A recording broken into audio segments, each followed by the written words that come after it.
तो जो शुद्ध भक्तों की जो चरित्र है, जो कथा है, कई बार लोग पूछते हैं प्रभुपाद लीलामृत शब्द क्यों प्रयोग करते हैं, क्योंकि जो प्रभुपाद जी हैं वो भगवान के नित्य पार्षद हैं, शुद्ध भक्त हैं। जैसे श्रीमद् भागवतम में हम क्या सुनते हैं, अब कोई बोलेगा प्रहलाद महाराज का चरित्र क्यों सुन रहे हैं, कि प्रहलाद महाराज का चरित्र सुनने से अपने आप नरसिंहदेव तो आ ही जाते हैं उसमें। आप देखेंगे जो नरसिंहदेव की लीला है उसमें प्रहलाद महाराज जी का ज़्यादा वर्णन है। तो भक्त और भगवान का गुणगान अभिन्न है। We can not separate glorification of devotee and glorification of Lord. तो जब हम प्रभुपाद जी का गुणगान करते हैं तो इसमें कृष्ण का गुणगान अपने आप हो जाता है और कृष्ण और ज़्यादा प्रसन्न होते हैं जब उनके शुद्ध भक्तों का हम गुणगान करते हैं, और प्रेरणा हमें और ज़्यादा मिलता है जब हम प्रभुपाद जी के जीवन को पढ़ते हैं। मुझे भी याद है जब मैं पहली बार प्रभुपाद जी के जीवन को पढ़ा था, 2002 की बात है, तो एक अलग ही अनुभव हुआ था अंदर से। क्योंकि कृष्ण के बारे में तो लगता है चलिए 5000 साल पे भगवान आए थे, या चैतन्य महाप्रभु 500 साल पहले आए थे, इन प्रभुपाद जी अभी 100 साल पहले।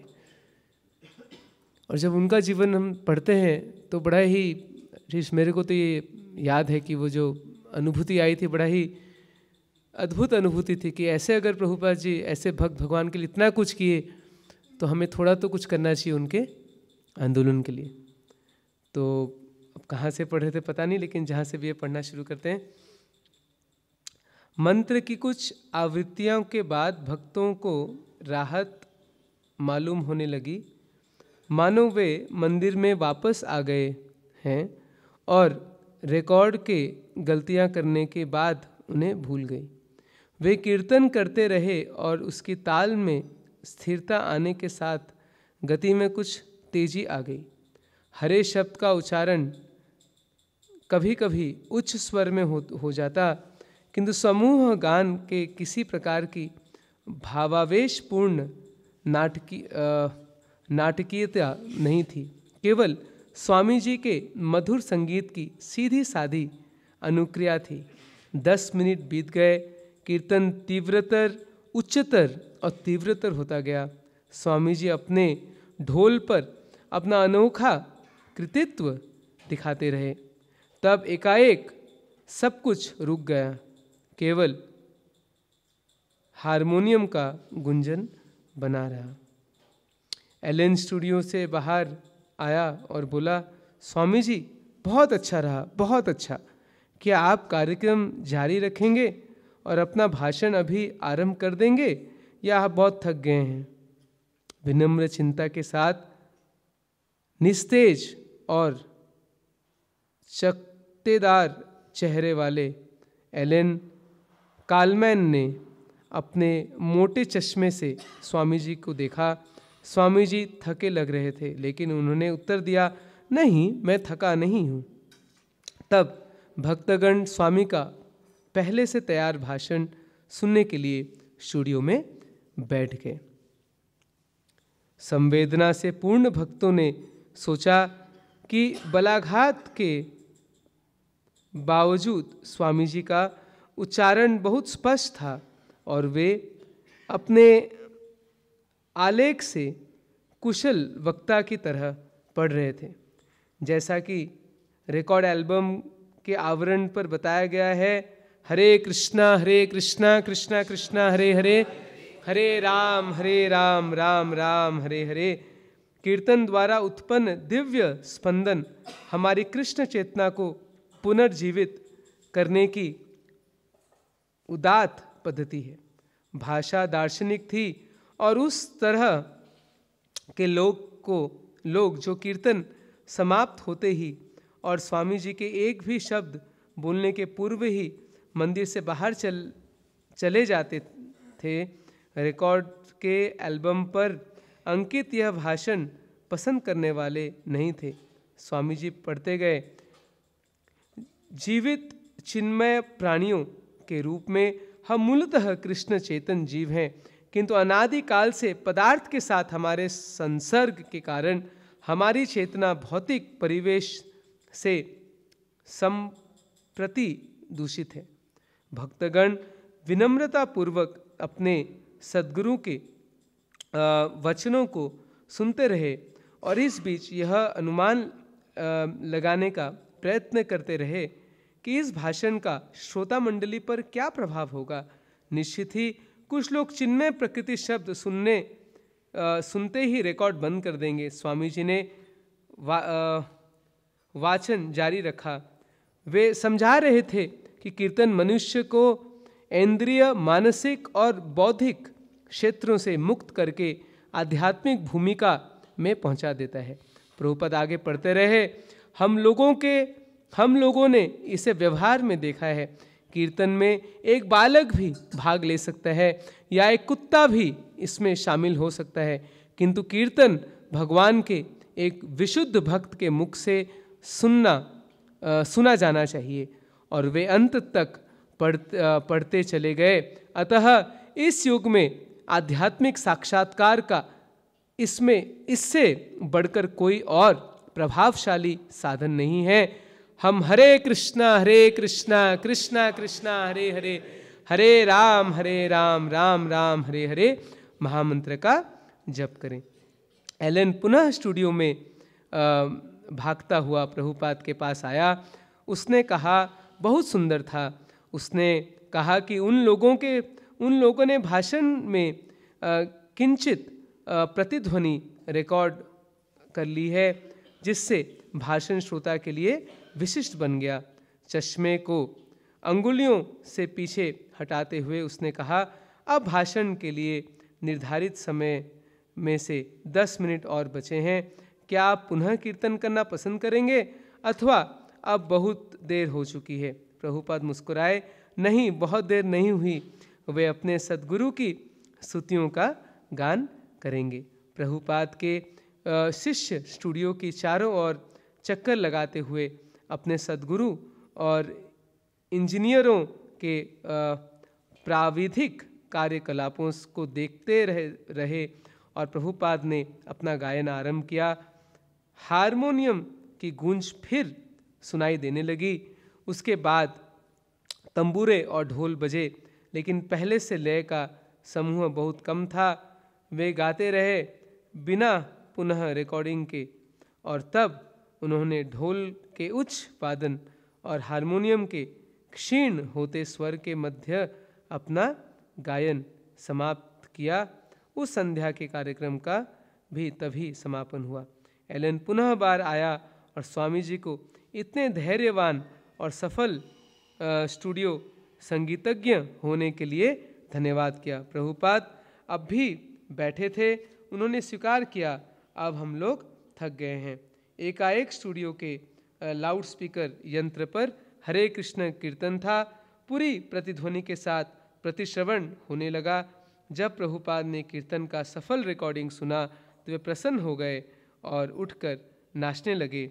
वे भावातिरेक में नित्य रथ महाप्रभु चैतन्य की शैली में आगे पीछे दोलायमान होते हुए और कटी प्रदेश को किंचित झुकाते हुए नृत्य में लीन हो गए। निर्धारित कार्यक्रम समाप्त हो चुका था। अब स्वामी जी अपनी स्वतः स्फूर्त भावनाओं के साथ उस सायंकाल के सर्वोत्तम कार्यक्रम प्रस्तुत कर रहे थे। जब वे नृत्य करने लगे तो उनके अर्ध सुषुप्त शिष्य चौंक उठे और खड़े होकर उन्हीं की शैली में वो भी नृत्य करने लगे और शीशे के पीछे रिकॉर्डिंग कक्ष में इंजीनियर भी अपने हाथ उठाकर नृत्य और गायन करने लगा। बर्फ जैसे ठंडी मैनहट्टन की उस संध्या में जब प्रभुपाद स्टूडियो से विदा लेकर जा रहे थे, उन्होंने मिस्टर कैलमैन से कहा, आपने अपना सर्वोत्तम रिकॉर्ड अब बनाया है। स्वामी जी वॉक्सवैगन बस की अगली सीट पर बैठ गए और हरे कृष्णा कीर्तनकारी अपने वाद्य यंत्रों के साथ गाड़ी के पिछले भाग में बैठ गए और रूपानुग ने उन लोगों को लोअर ईस्ट साइड स्थित उनके घर पहुंचा दिए।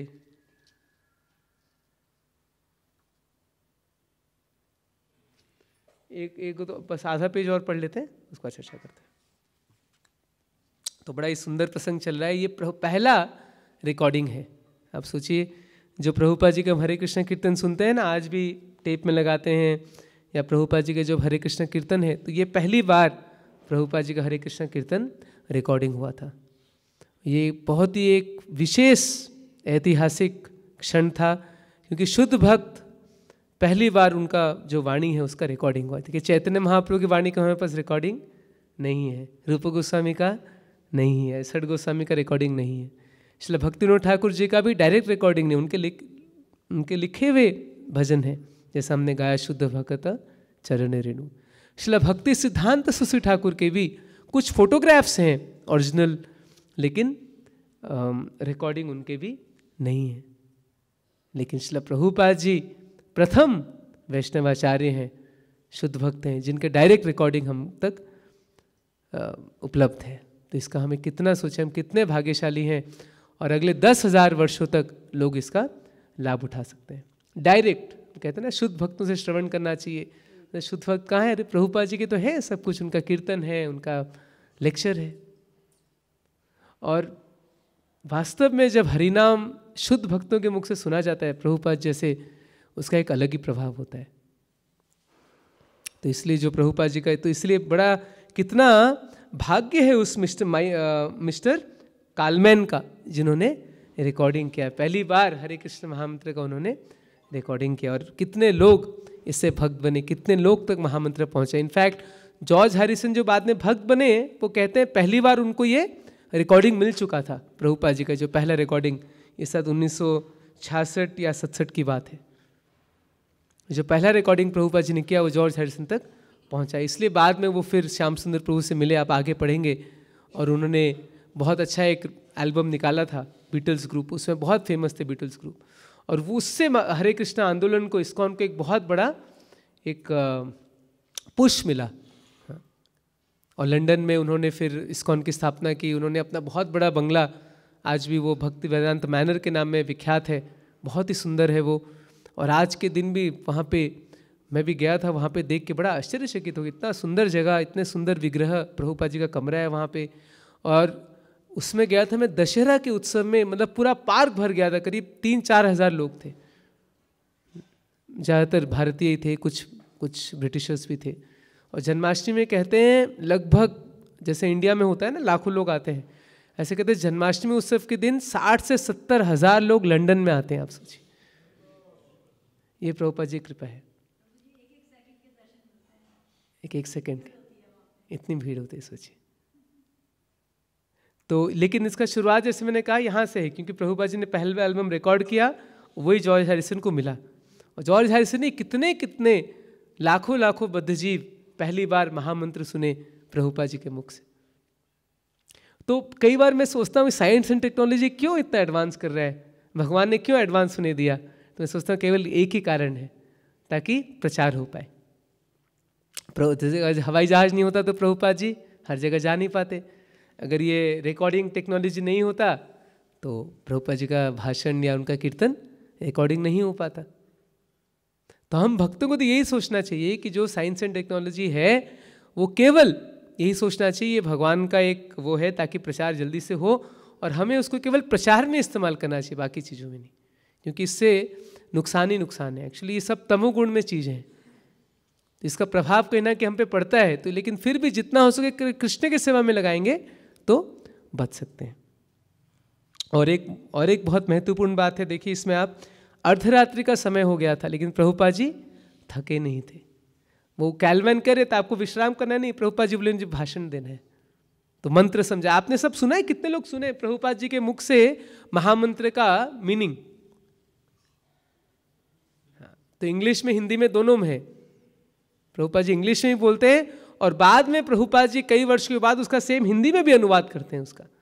तो इंग्लिश में कुछ इस तरह से है, the transcendental sound vibration established bye chanting Hare Krishna Krishna Krishna Hare Hare, Hare Ram Ram Ram Hare Hare is a sublime method to revive one's original Krishna consciousness. As living spiritual soul, we are originally part and parcel of Krishna, ऐसे करके है, but because of association of Maya, we have forgotten Krishna. इस तरह से प्रभुपाद जी का बहुत ही सुंदर explanation है महामंत्र का। उसमें कहते हैं जैसा कि एक बच्चा अपनी माँ के लिए पुकारता है रो के, तो महामंत्र का यही भाव है कि वे आर क्राइंग फॉर कृष्णा और eternal father and Radha Rani और मदर। इससे प्रभुपाद जी आगे समझाते हैं। बहुत ही सुंदर एक्सप्लेनेशन महामंत्र का। तो लोग सोचे कि उनके लिए बड़ा फिलोसॉफिकल था, तो शिष्य लोग सोच रहे थे कि कौन समझेगा इस मीनिंग को, लेकिन प्रभुपाद जी घबराए नहीं। प्रभुपाद जी जानते थे कि हजारों वर्ष तक लोग इस एक्सप्लेनेशन को सुनेंगे। तो प्रभुपाद जी ने बहुत सुंदर, केवल 3 या 4 मिनट का एक्सप्लेनेशन है ये। और उसके बाद फिर थोड़ा समय बच गया तो प्रभुपाद जी ने फिर जो मंगलाचरण है और जो संसार दावा है इत्यादि, उसका प्रभुपाद जी ने रिकॉर्ड किया उसको, और फिर अर्धरात्रि को लौट के वापस आए। आधा और पेश पढ़ते हैं। दूसरे दिन प्रातःकाल प्रभुपाद नहीं उठे, वे क्लांत थे। सोचिए 72 साल का उम्र था उसमें, 71-72। आज हम 30-35 साल के, मैं 35 साल का हूँ, फिर भी कई बार कभी रात में देर हो जाता है तो सुबह उठ नहीं पाते। प्रभुपाद जी 72 साल की उम्र में, सोचिए कितना वो कि कीर्तनानंद जो व्यक्तिगत रूप से उनकी सेवा कर रहा था चिंताकुल हो गया जब स्वामी जी ने उसे अपने हृदय की गति के विचलन और उठ सकने में असमर्थता के बारे में बताया। पहली बार यह बात स्पष्ट हुई कि वे बहुत अधिक श्रम कर रहे थे।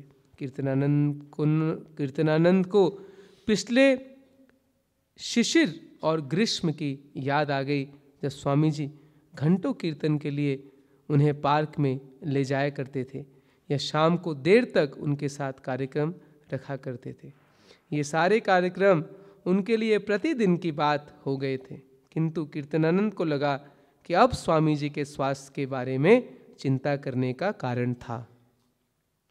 उन्हें दोपहर के भोजन की इच्छा नहीं हुई, यद्यपि तीसरे प्रहर उन्हें भूख लगाई और वे अपने नित्य के कार्यों में व्यस्त हो गए।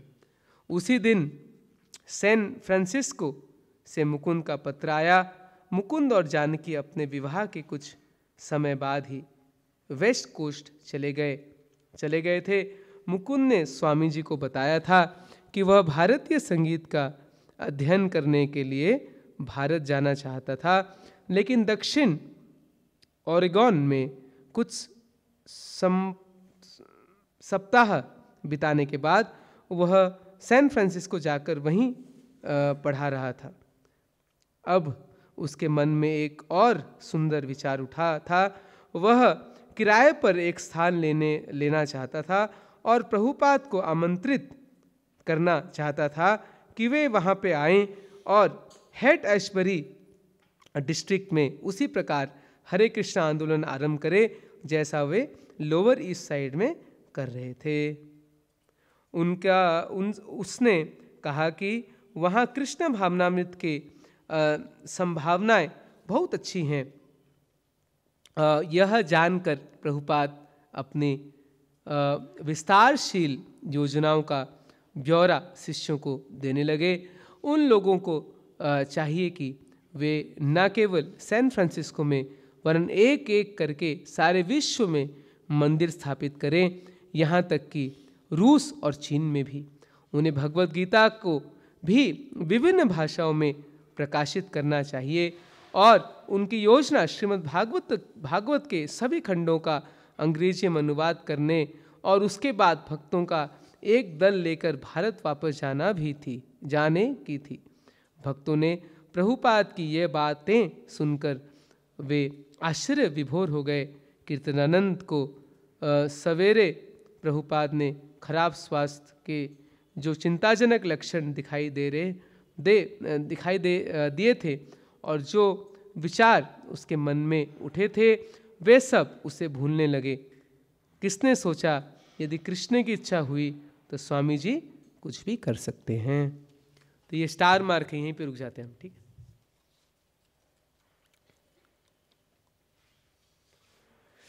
तो बहुत ही सुंदर हमने ये पढ़ा कि कैसे प्रभुपाद जी का स्वास्थ्य थोड़ा ठीक नहीं था, लेकिन फिर दोपहर से प्रभुपाद जी वापस से अपने प्रचार कार्य में अपने कार्य में लगा। और प्रभुपाद जी का योजना देखिए, हाँ, एक पत्र मुकुंद जो प्रभुपाद जी के बड़े प्रिय शिष्य थे, माइकल ग्रैंड पहले नाम था, मुकुंद गोस्वामी, आज भी मुकुंद गोस्वामी जीवित हैं और कई किताब लिखते हैं। उन्होंने किताब लिखा मिरेकल ऑन 22nd एवेन्यू। किसने पढ़ा है?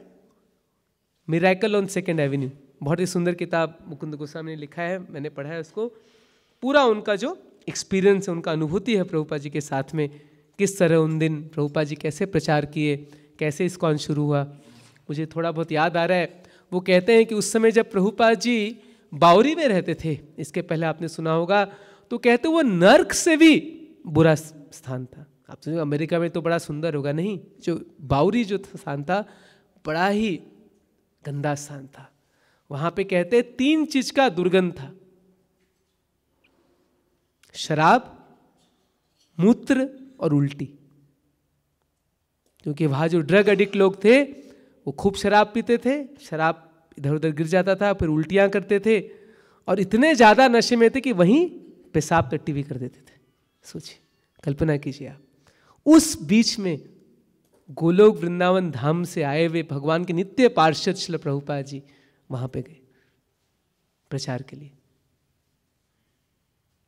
अगर केवल कल्पना करेंगे तो थोड़ा तो कम से कम आपका मतलब शरीर रोमांच हो जाएगा, आंख में थोड़ा पानी आ जाएगा कि प्रभुपाद जी भगवान के शुद्ध भक्त नित्य पार्षद ऐसे स्थान में गए प्रचार के लिए जहां पे उल्टी, पेशाब और शराब का गंध, दुर्गंध।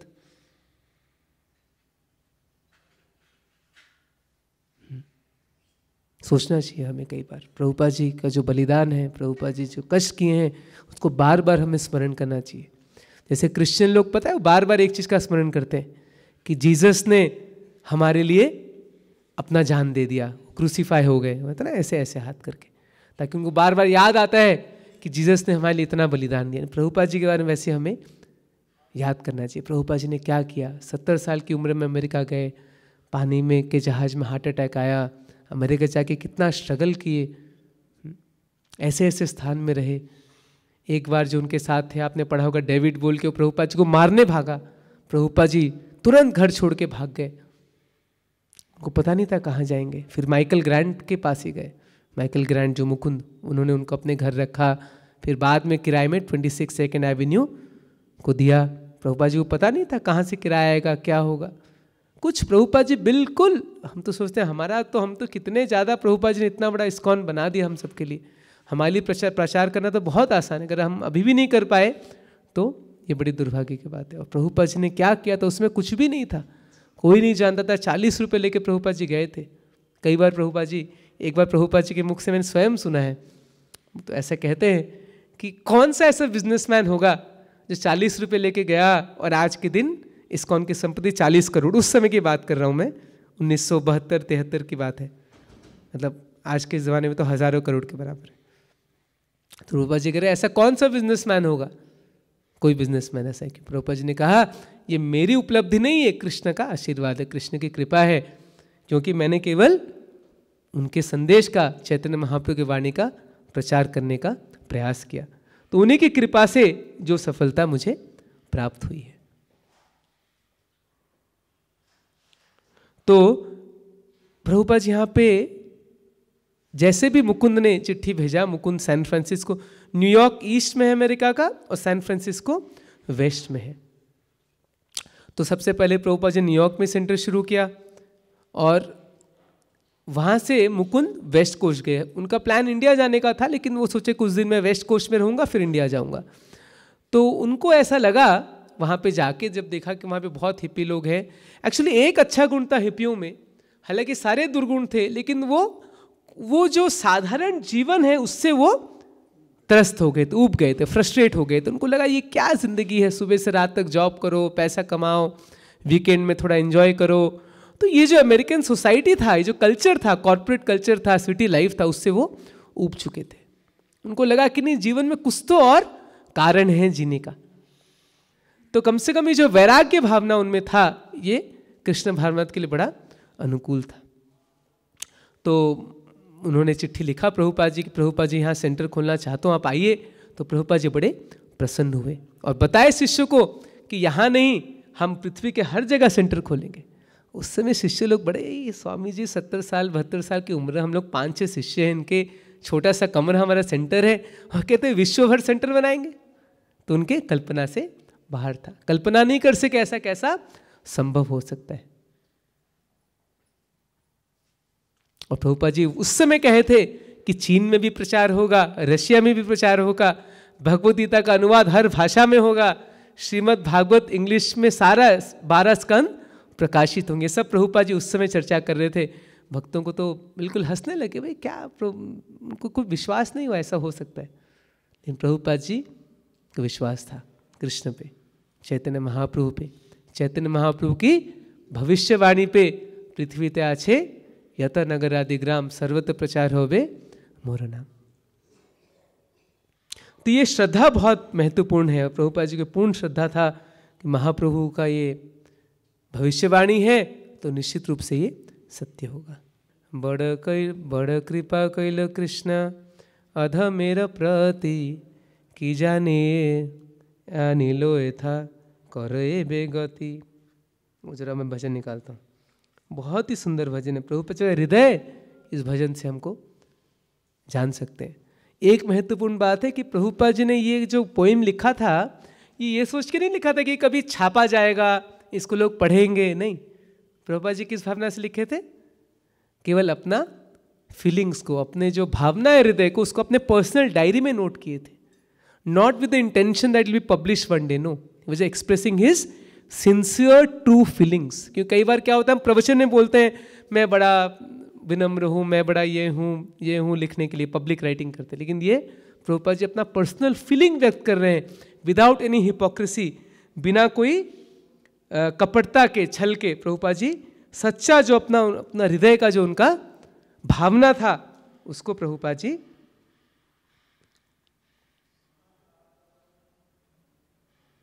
इस भजन में लिखते हैं। बड़ कृपा कैले कृष्णा अध मेर प्रति की लागिया नीलोए था करे बेगति आछे किछु काज तबे ए अनुमान नहे केन आनिबे न ए उग्र स्थाने। प्रभुपाद जी कहते हैं प्रभु कोई ना कोई आपका अवश्य कारण है, नहीं तो मेरे को क्यों यहाँ पे लेके आते। रजस्तम गुणेरा सबा याचन्न वासुदेव कथा रुचि नहे से प्रसन्न। कि यहाँ के सारे जो लोग हैं ये रजो तमोगुण में हैं, इनको कोई रुचि नहीं है वासुदेव की कथा सुनने के लिए। तबे यदि तब कृपा होए अहितु की सकल संभव होए तुम्ही से कौतुकी।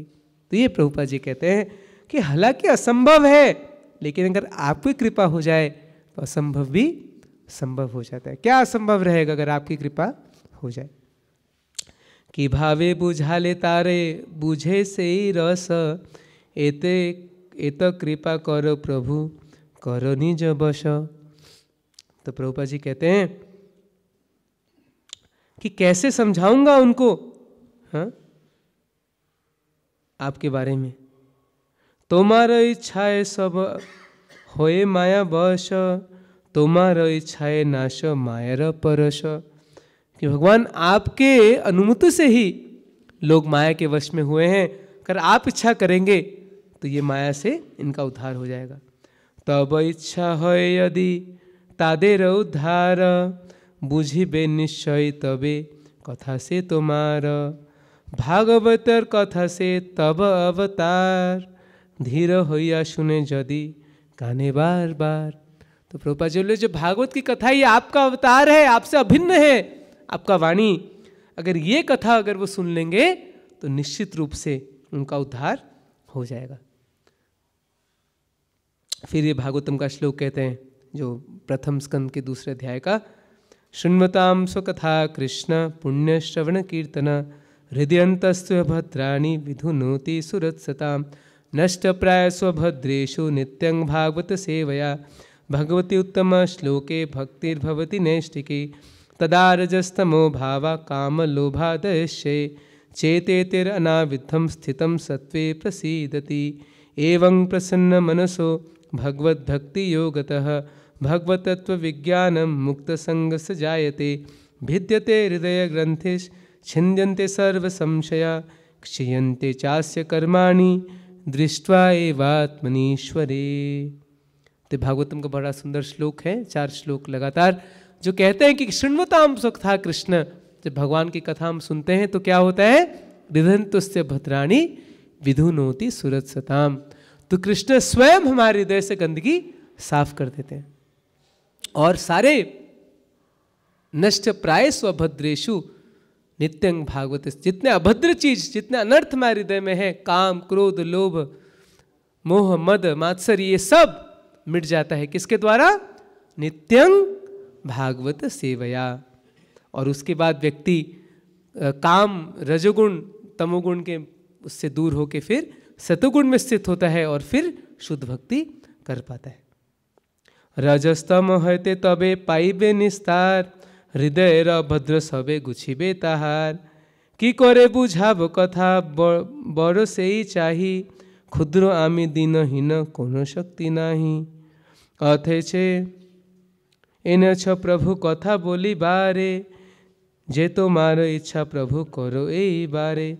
तो प्रभुपाद जी कहते हैं ठीक है, भागवत कथा सुनने से तो उनका हृदय परिवर्तन होगा, लेकिन क्या मेरे से वो कथा सुनेंगे? आप मेरी वाणी को ऐसा शक्ति दीजिए हे भगवान, ताकि वो मेरी वाणी को सुने समझें और उनके हृदय में परिवर्तन हो। अखिल जगत गुरु वचन से अमार, अलंकृत करिबार क्षमता तुम्हार। तो आप तो जगत गुरु हैं, आप मेरे वचन को अलंकृत कीजिए। तब कृपा हले मोर कथा शुद्ध हबे, सुनिया सवार शोक दुख से गुछिबे। अगर आप की कृपा हो जाएगी तो मेरा कथा शुद्ध हो जाएगा, प्यूरिफाइड हो जाएगा, और उससे क्या होगा, सुनिया सवार शोक दुखों से गुछिबे। इसको सुन के सबका शोक दुख इत्यादि नाश होगा। देखिए प्रवचन करने वाले बड़े हैं, आजकल तो भारत में बहुत है, मधुर मधुर प्रवचन करते हैं, मधुर मधुर कथा सुनाते हैं, हजारों लोग सुनते हैं, लेकिन परिवर्तन क्यों नहीं होता लोगों के जीवन में? क्योंकि वो शुद्ध भक्त नहीं है, उनका भावना शुद्ध नहीं है, उनका वो पोटेंसी नहीं है उनके वाणी में। लेकिन प्रभुपाद जी यहाँ पे प्रार्थना कर रहे हैं, भगवान आप मेरी वाणी को शुद्ध कीजिए, उस वाणी में ऐसी शक्ति दीजिए ताकि लोगों का हृदय परिवर्तन। और ऐसा हुआ, आप अगर प्रभुपाद जी का प्रवचन सुनेंगे तो सुनने में इतना वो नहीं लगता कि बहुत कोई अच्छा मधुर भाषण हो या कोई हो, नहीं, पर लेकिन बड़ा स्पष्ट स्ट्रेट फॉरवर्ड प्रभुपाद जी वचन बोलते हैं कि हम शरीर नहीं, हम आत्मा है, जीवन स्वरूप है कृष्ण नित्यदास। हम सबको भगवान की भक्ति करनी चाहिए, हम सबको महामंत्र का जप करना चाहिए, गीता भागवत पढ़ना चाहिए। बिल्कुल यही, आप कोई भी प्रवचन सुन लीजिए प्रभुपाद जी का, यही संदेश रहता है। आप कोई भी तात्पर्य पढ़ लीजिए प्रभुपाद जी का, उसमें भी यही संदेश है, घूम फिर के यही संदेश है। एक बार की बात है, एक बार कोई शिष्य गए थे दक्षिण भारत में, प्रचार कर रहे थे, तो एक बड़े विद्वान से मिले, गीता का बहुत बड़ा विद्वान था, तो उसको गीता दिए, वो पढ़ा, फिर कुछ दिन के बाद शिष्य को बोला, बोले इधर आओ, मैं कुछ बात करना चाहता हूँ तुमसे। तो शिष्य बोले शायद अच्छी बात है, गीता पढ़ा है, गए, और फिर वो बोलने लगे कि तुम्हारे स्वामी जी ये क्या तात्पर्य लिखे है? कोई भी श्लोक पढ़ो गीता का, चाहे भगवान ध्यान योग के बारे में बता रहे हो, या कर्मयोग के बारे में बता रहे हो, या प्रकृति के 3 गुण के बारे में बता रहे हो, तुम्हारे स्वामी जी तात्पर्य में क्या लिखते हैं? कृष्ण भगवान है, उनकी भक्ति करना चाहिए। कोई भी तात्पर्य ले लो उसमें कृष्ण, ये कृष्ण कृष्ण क्या है, ये कृष्ण क्या तुम्हारे स्वामी जी ने टीका लिखा है? ऐसे करके बड़ा क्रोधित हुआ। वो शिष्य फिर बाहर आए, प्रभुपाद जी को एक पत्र लिखे, प्रभुपाद जी ऐसी सी बात है और हम एक विद्वान से मिले और वो ऐसा कह रहा है। प्रभुपाद जी सुन के बड़ा हंसने लगे, बोले यही तो मेरा उद्देश्य है कि ये जो मायावादी लोग हैं, जो निराकारवादी हैं, वो गीता का कैसे अर्थ घुमा के लोगों को पथभ्रष्ट कर रहे हैं। मैं चाहता हूं कुछ गीता का असली उद्देश्य है वो हर एक श्लोक, हर एक तात्पर्य में स्पष्ट हो, क्योंकि हर एक श्लोक का अर्थ यही है, भगवान चाहते हैं हम सब उनकी भक्ति करें। तो प्रभुपाद जी ने हर एक तात्पर्य, हर एक प्रवचन में प्रभुपाद जी का यही संदेश है। हाँ, लेकिन वो शुद्धता है प्रभुपाद जी में, इसलिए उनके वाणी का ऐसा असर है। कई बार मैं सोचता हूँ गुरु महाराज जी, गोपाल कृष्ण महाराज जी का अगर आप प्रवचन सुनेंगे तो ऐसा कोई वही बात लगता है महाराज बार बार कहते हैं। अभी उडुपी यात्रा में गए तब भी वही चीज़ कि प्रभुपाद जी के ग्रंथ पढ़ो, अच्छे से 16 माला का जप करना है, भक्त अपराध से बचना है, प्रचार करना है। लेकिन क्योंकि महाराज खुद ऐसा करते हैं जीवन में और उनकी शुद्धता है, इसलिए उनकी वाणी में वो शक्ति है और इसको सुन के प्रभाव होता है अंदर, और कई भक्त उसको अच्छी तरह से पालन भी कर पाते हैं। तो इसलिए बहुत इंपॉर्टेंट है कि हम किससे सुन रहे हैं, उसका व्यक्ति का बैकग्राउंड क्या है, ये बहुत आवश्यक है। केवल क्या कह रहा है वो ज़्यादा इंपॉर्टेंट नहीं है। वो तो जैसे गोलियां होती है ना, बंदूक कई बार गोली छुटाते हैं, नकली गोली, तो उससे व्यक्ति मरेगा नहीं मरेगा। तो ये ऐसे नकली गोलियां हैं जो ऐसे इस तरह जो शुद्ध भक्त नहीं है, उनका प्रवचन, उनका कीर्तन थोड़ा बहुत असर होगा लेकिन ज़्यादा नहीं होगा। अगर असली प्रभाव चाहिए तो हमें शुद्ध भक्त के मुख से श्रवण करना चाहिए, उनका प्रवचन और कीर्तन। तो जितना हो पाए, इसलिए हमें प्रभुपाद जी का कीर्तन, प्रभुपाद जी के प्रवचन, उनके जो शिष्य हैं उनका कथा कीर्तन सुनना चाहिए।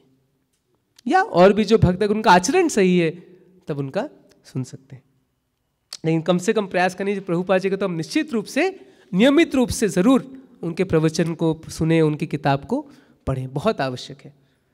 मैं व्यक्तिगत रूप से थोड़ा सा किताब कम पढ़ पाता हूँ, लेकिन प्रवचन कोशिश करता हूँ कि हफ्ते में कम से कम 2-3 दिन सुन लूँ। तो कम से कम जो इंग्लिश समझते हैं, खास करके प्रभुपाद जी के प्रवचन बड़े सुंदर हैं, सुनना चाहिए। प्रभुपाद जी के प्रवचन बहुत अच्छे हैं। बस और लास्ट के 2 स्टैंजा है इसमें। आनिए छो यदि प्रभु आमार ना चाहते, नाचाओ नाचाओ प्रभु नाचाओ से मते। कि प्रभु अगर आप मुझे नाचने के लिए बुलाए हैं तो आप खूब नचाइए, खूब नचाइए। काष्ठेर पुतली जथा नाचाओ से मते। जैसे कठपुतली को जैसे नचाते हैं वैसे आप मुझे नचाइए। भक्ति नाही वेदो नाही नामे खूब डरो, भक्ति वेदांत नाम एबे सार्थक करो। लास्ट में प्रभुपाद जी कहते हैं, I have no devotion not do have any knowledge, but I have strong faith in the holy name of Krishna. I am designated as Bhakti Vedanta, and now if you like you can fulfil the real purpose of Bhakti Vedanta. Class के 9:15 बजे तक 9:10 हो गया, 5-10 minute बस थोड़ा समाप्त करता हूँ। तो ये प्रभुपाद जी कहते हैं लास्ट में कि मेरा कोई योग्यता नहीं है, लेकिन आपके नाम पे मेरे को पूर्ण श्रद्धा है। अगर आप चाहेंगे तो मेरा जो भक्ति वेदांत नाम है, नाम तो बहुत बड़ा है भक्ति वेदांत, लेकिन ना तो मुझे भक्ति है ना मुझ पे ज्ञान है। प्रभुपाद जी का ट्रू ह्यूमिलिटी देखिए, सच्चा विनम्रता।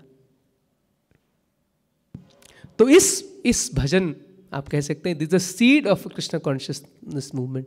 इस्कॉन का बीज इसी में है। प्रभुपाद जी ने प्रार्थना किया भगवान से, कृष्ण मुझे आप ले तो आए पाश्चात्य जगत में, अब आपको ही मेरे वाणी को वो शक्ति देना पड़ेगा ताकि मैं जो बोलूं इनके जीवन में प्रभाव पड़े और परिवर्तन आए इनमें। और इसी प्रार्थना के फलस्वरूप आज हम यहाँ सब बैठे हैं। तो 2 चीज़ और मैं कहना चाहूँगा। एक तो श्रीमद् भागवतम में जैसे चैतन्य महाप्रभु के बारे में भविष्यवाणी की गई है। कौन सा श्लोक है वो? कई बार लोग पूछते महाप्रभु के बारे में कहाँ लिखा है भागवत में? कृष्ण वर्णम त्विषा कृष्णम सांगोपांगास्त्र पार्षदम यज्ञ संकीर्तन प्राय यजंती सु मिदसा। 11वें स्कंद के 5वें अध्याय का 32वां श्लोक। और प्रहलाद महाराज भी कहते हैं छन्न कलो, कि कलयुग में भगवान छन्न अवतार लेंगे। एक और जगह जब भगवान कृष्ण का नामकरण होता है तो उस समय कौन करते हैं भगवान का नामकरण? गर्गाचार्य, गर्ग मुनि। तो उस समय वो कहते हैं शुक्ल रक्त तथा पीतस, कि ये पीत वर्ण में पहले आ चुके हैं गौरांग महाप्रभु के रूप में। और कृष्ण वर्णम तो आप लोग जानते ही हैं कि कैसे कृष्ण अकृष्ण वर्ण में आएंगे, यानी गोरे रंग में आएंगे और संकीर्तन का प्रचार करेंगे। तो वैसे प्रभुपाद जी के बारे में भी 2 श्लोक है श्रीमद् भागवतम में जो प्रभुपाद जी को इंगित करता है कि प्रभुपाद जी ऐसे शुद्ध भक्त आएंगे। दोनों श्लोक, एक पहला स्कंद में, दूसरा स्कंद में। पहला स्कंद का जो श्लोक है 5वें अध्याय, तद्वाग विसर्गो जनताघ विप्लवो यस्मिन् प्रतिश्लोक वद्यतपि नामान्यनंत सिझशंकितानि यत् शृण्वन्ति गायन्ति गृह्णन्ति साधवा। इसमें कहते हैं तद्वाग विसर्गो जनताघ विप्लव यस्मिन् प्रतिश्लोक वद्यतपि नामानि अनंतस्य यशो अंकितानि यत् शृण्वन्ति गायन्ति गृह्णन्ति साधवा। कहते हैं अगर कोई ग्रंथ लिखा है, अगर वो केवल भगवान के नामों का गुणगान कर रहा है, भगवान की शुद्ध भक्ति का गुणगान कर रहा है, अगर उसमें कोई त्रुटि भी है कुछ, तो इससे कोई लाभ नहीं, उससे कोई फर्क नहीं पड़ता, क्योंकि इस ग्रंथ पढ़ने से लोगों के पापियों के जीवन में क्रांति आएगी। तद्वाग विसर्गो जनता का विप्लव, एक विप्लव आ जाएगा, एक क्रांति आ जाएगा पापियों के जीवन में। तो ये कहते हैं क्योंकि प्रभुपाद जी ने जब पहली बार जो फर्स्ट कैंटो का इंग्लिश में ट्रांसलेशन किया तो अंग्रेजी भाषा में आप देखेंगे तो कई त्रुटियां थी, लेकिन वो भक्तों के जीवन में आंदोलन लाया। क्योंकि और कोई आचार्य आप देखेंगे तो उनमें लिखने में कोई त्रुटि नहीं थी, प्रभुपाद जी लिखने में थोड़ी बहुत इंग्लिश में त्रुटि थी। और दूसरा श्लोक, किराट हुनांद पुलिंद्र पुलकशा आभीर गम, ऐसे जो श्लोक है प्रभा विष्णवे नमः, जो दूसरे स्कंद का श्लोक आता है कि किराट हुनांद्र पुनिंद्र पुलकशा, यानी जो मैक्सिकन है, मंगोलियन है, चाइनीज है, जो विश्व के अलग अलग जो बिल्कुल म्लेच्छ यवन से भी जो पतित लोग हैं, ऐसे जो पतित लोग हैं वो भी शुद्ध हो सकते हैं अगर वो भगवान के शुद्ध भक्त का आश्रय लेंगे। और इसको प्रमाण किसने किया? प्रभुपाद जी ने। इसके पहले कोई वो भगवान के आश्रय लिए ही नहीं थे, क्योंकि वो सब ने प्रभुपाद जी का आश्रय लिया, इसलिए वो सब उद्धार हो गए। तो 2 श्लोक प्रभुपाद जी के बारे में श्रीमद् भागवतम में आता है। और एक बस आपको सुंदर लीला बताऊंगा। प्रभुपाद जी जो नाम पे श्रद्धा है प्रभुपाद जी का, आज एकादशी का दिन है। एक बार प्रभुपाद जी से किसने पूछा था, शायद लोकनाथ महाराज ने पूछा था, कोई शिष्य पूछा था, प्रभुपाद क्या आपने कहा है एकादशी के दिन 25 माला जप करना है? प्रभुपाद जी का नहीं, मैं ऐसा तो नहीं कहा। एकादशी के दिन जप बंद नहीं करना चाहिए, पूरे दिन जप करना चाहिए। तो प्रभुपाद जी चाहते थे कि एकादशी के दिन हम ज़्यादा से ज़्यादा जप करें। तो हमारे गुरु महाराज तो 25 माला के लिए कहते हैं, वो तो करना ही करना चाहिए, प्रयास करें तो और ज़्यादा भी करना चाहिए। तो प्रभुपाद जी को हरि नाम पे अटूट श्रद्धा था। जैसा आप जानते हैं कि जो इनिशिएशन भी हो रहा था, पहले प्रभुपाद जी चाहते थे कि सब 64 माला करें। ये सब ने कहा प्रभुपाद 64 माला तो हम नहीं कर सकते, 32 वो भी बहुत ज़्यादा हो जाएगा, 25 ये भी ज़्यादा। प्रभुपाद बोले 16 एंड नो लेस, कम से कम 16 तो करो। इसलिए हम सबको 16 माला तो हर दिन करना ही चाहिए, प्रयास करना चाहिए, कभी कभी एक्स्ट्रा टाइम मिले ज़्यादा करें। एक और पत्र था, एक बार जयप्रताप महाराज जी ने प्रभुपाद जी को लिखा था कि can I learn Bengali? Prabhupada ji बोले there is no need to learn Bengali, if you have some extra time better chant extra rounds. तो अगर हमें एक्स्ट्रा टाइम मिले तो एक्स्ट्रा राउंड, विशेष करके एकादशी या जो शुद्ध जो वैष्णव आचार्यों की तिथि है या नित्यानंद चतुर्दशी गौर पूर्णिमा तिथियों में तो कम से कम हमें एक्स्ट्रा माला करना चाहिए। कई भक्त हैं इस्कॉन में, मैं जानता हूँ जो 64 माला करते हैं एकादशी के दिन। मैं तो नहीं कर पाता, लेकिन फिर भी प्रयास कम से कम 32 कर लें, कोशिश करना चाहिए। या अगर बहुत ज़्यादा सेवा है तो 25 तो करना ही करना है। तो एकादशी के दिन ज़्यादा माला करना चाहिए। तो एक बार प्रभुपाद जी प्रभुपाद हाउस में जो वृंदावन में वहाँ पे थे प्रभुपाद जी, अंतिम समय प्रभुपाद जी का जो ये लीलामृत का आखिरी लेसन है उसका क्या नाम है? Final lesson. हिंदी में क्या है इसका? अच्छा, ये पहला भाग है। दूसरे भाग का आखिरी लेसन जो है it is called final lesson. Prabhupada ji अपने जीवन से प्रैक्टिकली दिखाए कि शरीर कैसे छोड़ना चाहिए। वृंदावन धाम में प्रभुपाद जी आ गए अंत समय में और बिल्कुल खाना पीना छोड़ दिए, केवल थोड़ा चरणामृत लेते थे, दवाई वगैरह भी छोड़ दिए। बोले नहीं, मुझे कोई ट्रीटमेंट नहीं लेना, मुझे हॉस्पिटल नहीं लेके जाना, मुझे कोई इंजेक्शन नहीं लगाना। थोड़ा बहुत आयुर्वेदिक दवाई प्रभुपाद जी ले रहे थे बस शिष्यों का मन बहलाने के लिए, क्योंकि शिष्य बहुत फोर्स कर रहे थे। और प्रभुपाद जी बोले बस मेरा केवल इच्छा है कि मैं हरिनाम सुनूं, कीर्तन सुनूं। तो प्रभुपाद जी सारे शिष्यों को बुलाए। प्रभुपाद चाहते सब शिष्यों से मिले और सबने एक शिफ्ट बनाया, बारी बारी से प्रभुपाद जी को कीर्तन सुनाते थे। भक्तिचारू महाराज थे और भी जो प्रभुपाद जी के शिष्य उस समय थे, बारी बारी से प्रभुपाद जी को सुंदर कीर्तन सुनाते थे। बीच बीच में प्रभुपाद जी भागवतम भी सुनते थे। ऐसा कहा था जाए कुंती महारानी की प्रार्थना प्रभुपाद जी उस समय सुनते थे, कई बार ब्रह्म संहिता भी सुनते थे और भागवतम 10वें स्कंद का अनुवाद भी प्रभुपाद जी कर रहे थे। अंतिम समय तक प्रभुपाद जी ने 10वें स्कंद का अनुवाद किया प्रभुपाद हाउस में। उसका वीडियो भी आपने देखा होगा, बिल्कुल बेड में लेटे हैं और मुंह में कह रहे हैं translation of 10th canto. Prabhupada ji 14वें अध्याय तक कर पाए 10th कैंटो का, ब्रह्मा विमोहन लीला। तो उस समय अंत समय में प्रभुपाद जी एक और बड़ा विशेष अपना गुण दिखा है विनम्रता का। जितने उनके गुरु भाई हैं सब आते थे प्रभुपाद से मिलने और प्रभुपाद जी सबके चरणों में बहुत विनम्र प्रार्थना करते थे, मुझे क्षमा कीजिए क्योंकि जब मैं प्रचार कर रहा था कई बार आपके खिलाफ कुछ कटुवाणी कह दिया, कुछ आपके चरणों में अपराध कर दिया, मुझे क्षमा कीजिए। तो प्रभुपाद जी गुरु भाई कहते नहीं, आप तो महान हो, आप तो पतित पावन हो, आपने कोई गलती नहीं की। तो उस समय एक अकिंचन कृष्णदास बाबा जी थे जो प्रभुपाद जी गुरु भाई थे, बड़े शुद्ध वैष्णव थे। वो हर समय हरिनाम ही जप करते थे। श्रील भक्तिसार ठाकुर के शिष्य थे, वृंदावन में रहते तो हर समय हरे कृष्णा। उनसे कोई मिलता था तो हंस के हरे कृष्णा और कुछ नहीं, बस हरे कृष्णा हरे कृष्ण, बस ऐसे ही, बस सबको हरे कृष्ण बोलते थे और कीर्तन करते थे बहुत सुंदर, या जप करते थे। दो ही काम था उनका और कुछ नहीं, किसी का निंदा नहीं, किसी का कुछ नहीं, बस जप करना, कीर्तन करना, और हमेशा हंसते रहते थे। बड़े ही विरक्त बाबा थे अकिंचन कृष्णदास बाबा जी। प्रभुपाद जी बड़े अच्छे सखा थे। तो अंत समय सब शिष्य बैठे थे, प्रभुपाद भक्ति चारू महाराज भी थे। उन्होंने एक्चुअली ये लीला बताते हैं, और प्रभुपाद जी गुरु भाई थे बौन महाराज, और भी कई सन्यासी, और अकिंचन कृष्णदास बाबा जी भी वहाँ बैठे थे। तो अकिंचन कृष्णदास बाबा जी ने कहा, उन सबको, बौन महाराज जी को पूछा कि आपको पता है कि आप लोग भी विदेश गए लेकिन आप सफल नहीं हुए, लेकिन स्वामी महाराज क्यों सफल हुए? क्योंकि वो स्वामी महाराज बुलाते थे भक्तिवेदांत स्वामी जी, प्रभुपाद जी को स्वामी महाराज। मैं कहा नहीं, तो बोले मुझे पता है, मैं बताता हूँ क्यों। फिर वो बताए, जब प्रभुपाद जी का सन्यास हो रहा था केशव जी मठ में मथुरा में 1956 में, 1956 में शायद, 1956 में प्रभुपाद जी का सन्यास हुआ। तो उस समय केशव मठ में, केशव गौड़ीय मठ में जब यज्ञ हो रहा था, तो जो पुरोहित थे यज्ञ कर रहे थे, और उधर अकिंचन कृष्णदास बाबा जी कीर्तन कर रहे थे। जो पुरोहित मंत्र जप कर रहे थे, मंत्र पाठ कर रहे थे, तो उनको लगा डिस्टर्बेंस हो रहा है। उनको बोले धीरे कीर्तन करो, धीरे करो, धीरे करो। वो धीरे करते, प्रभुपाद जी धीरे से उनको इशारा करते, जोर से, जोर से, जोर से, जोर से कीर्तन करो। तो अकिंचन कृष्णदास बाबा जी समझ गए। उस दिन मुझे विश्वास हो गया कि इनमें हरि नाम में दृढ़ श्रद्धा है, पूर्ण श्रद्धा है। यही व्यक्ति है जो हरि नाम का प्रचार विश्व के कोने कोने में करेगा।